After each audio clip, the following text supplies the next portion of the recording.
بسم الله الرحمن الرحیم. السلام علیکم ملګرو. نن مې تاسو ته د ډاکټر اسراراتل صاحب کتاب نه یو غزل خوښ کړی دی. امید لرم چې تاسو به خوښ شي. ډېره مننه. وایي چې د شک او د ګمان له کوره نه وځي دا خلک، د شک او د ګمان له کوره نه وځي دا خلک، په ځان مین د ځان له کوره نه وځي دا خلک، په ذهن یې د اور د سرو لمبو تصور خور دی، د یری د ایمان له کوره نه وځي دا خلک. د دوی د عقېدې لپاره دا خبره بس ده، د ژوند او د جانان له کوره نه وځي دا خلک. د چا ازار وهلې دي د یو بله ويزاره، د مړي په اعلان له کوره نه وځي دا خلک.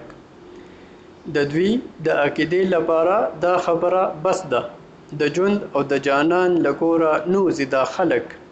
د چا ازار وهلې دي د یو بله ويزاره، د مړي په اعلان له کوره نه وځي دا خلک.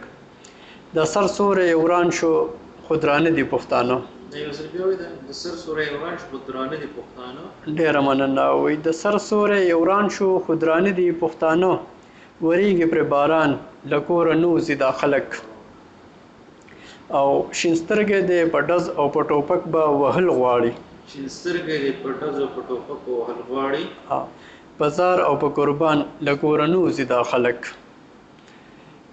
د سر سوری وران شو خو درانه دي پښتانه، د سر سوری وران شو خو درانه دي پښتانه، د سر سوری وران شو خو درانه دي پښتانه دي، وريږې پر باران له کوره نه وځي دا خلک. شین سترګي دی په ډز او په ټوپک به وهل غواړي، په ازار او په قربان له کوره نه وځي دا خلک. او آخري مکتب چې رڼا به یې په کوم جواز په خپله کور ته راشي، اتله یم خیران له کوره نه وځي دا خلک. ډېره مننه. خوشحاله او آباد اوسئ.